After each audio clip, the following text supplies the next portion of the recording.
Hi. So for my book project, I did The Book in a Basket. So this is a book I read. It's called The Girl Who Drank the Moon by Kelly Barnhill. It's a John Newbery Medal Prize winner. And basically a summary of this book is there is a town called the Proctorate, and it's a very dark, sad place. And each year they have to sacrifice, on the same day, they have to sacrifice a baby to the witch who lives in the woods right next to their town. So the elders, who are the group of men who run the town, and the sisters, who are the group of women who also run the town and can join with the elders, pick the youngest baby in the town and they take it to the edge of the woods, and they have like a whole parade and everything for the baby. And they take it to the edge of the woods and they sacrifice it to the witch. Now the witch's name is Zan. But the key is that everyone in the town believes there's a witch, but the elders and the sisters know there's not a witch. So they're really just fooling the town. But to their surprise, there actually is a witch they don't know about, and her name is Zan. She's 500 years old. And each year she takes the baby that the Proctorate sacrifices and takes it across the woods to the free cities. And these children that she rescues are called the Star Children. And so she does this for years and years and years, 500 years. And each year she gives the baby starlight. So she reaches up with her hand, gets the star juice, and feeds it to the baby. But one year she accidentally feeds the baby moonlight, which magicked the baby. And that baby's name is Luna. And instead of giving Luna to the free cities with all this magic in her, she decides to keep her. So this book follows the story of Luna and Zan, as well as the Proctorate. And you get to watch Luna grow up and see her magic come inside of her and how she goes about the world. So that's what the book is about. Okay, so I have my basket. So the first thing in my basket is the shawl. And the reason I got the shawl is because Zan the witch, always has a shawl around her. Always. So I have this little shawl to represent that. The next thing I have is this needle and thread, because Zan teaches Luna how to make all of her own clothes, and that's something they bond over a lot. They make everything by hand. They get their own food because they live in the forest in their own treehouse situation with their swamp monster Glurk and their dragon Furion. So they all live together and they all make each other stuff. So this is why I have the needle and thread. And then I have this book of poems because the swamp monster Glurk is as old as time. He was made when time was made. So he's read all the poems in the world, and he loves poem. He loves adding a poem to a situation. So that happens a lot in the book, where Glurk just comes up with a poem that relates to the situation, and they all kind of laugh, but he's being serious. So that's why I have this book of poems.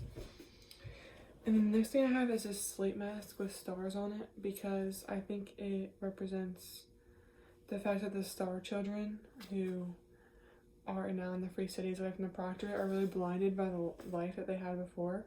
Because if they were still in the Proctorate, their life would not be as good as it is in the free cities. The Proctorate is controlled by sorrow and power, and you don't really have a lot of freedom. There's dark clouds here all the time and stuff like that. But in the free cities, there's sun and there's fun and all that kind of stuff. So that's why I think this is a good representation.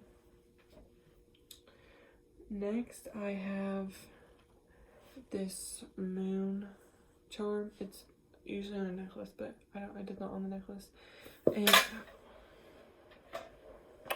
And the reason I have this is because I gave it to my mom a couple years ago, and it's this company who you pick a date special to you, and they find the they find the moon that was on that day. And so this is a special date for me and my mom, and I got it as a necklace for her. And I think it's really cool because not only is it a moon, which is what the whole book surrounds itself around, but it's also a new moon, so it has a really big symbol, like a new life, new start, that kind of thing. The next I have is this bracelet with an infinity sign on it. And the reason I got this is because Zan's love for Luna is infinite. I won't spoil the book for you, but her love is infinite for her daughter, or her granddaughter, Ash likes to call her. And my sister actually gave me this bracelet, and it represents infinite sisterhood, so I thought it translated really well to the book. The next I have is "This is home" sign. I know it's backward, but it says "This is home."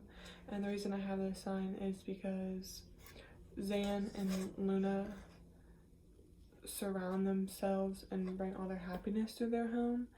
And that's where a lot of the growing up and stuff does, especially since they don't leave, since they're in the middle of the forest and they're magicked. So you can't really just go walking about the proctorate. So "This is home" is really important because home is where their life is. The next thing I have is this magnet. And technically it's Pennsylvania, but the reason I got it is because this like little town and this body of water I think represents the proctorate. How it's just so, it's in the middle of nowhere. And the reason why nobody likes the proctorate is because you just go into straight wood and you don't know what's out there. It's very dangerous. So I think this represents it nicely because you just see this calm body of water in this little town right here. But if you go any direction, it's just wood for miles on end that you don't know what could be out there. So next I have this sketchbook. And the reason I have the sketchbook is because Luna is very big into drawing. She has this thing where she can close her eyes and she just blanks, like, consciously, and just draws. And she doesn't know what she's drawing until she wakes up. So it's very important in the book, her sketchbook is. So that's why I have the sketchbook. Okay.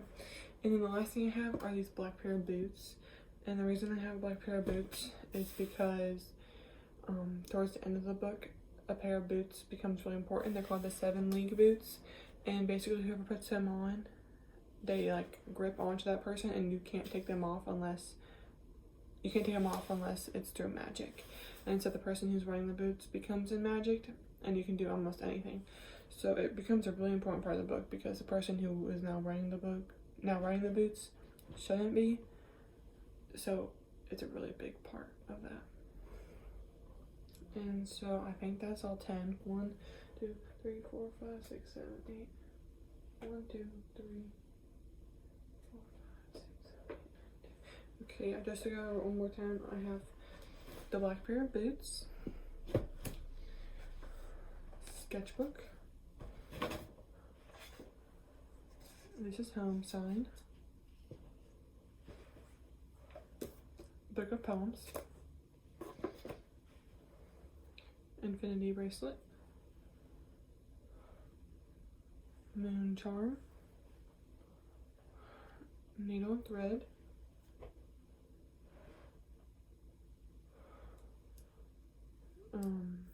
magnet,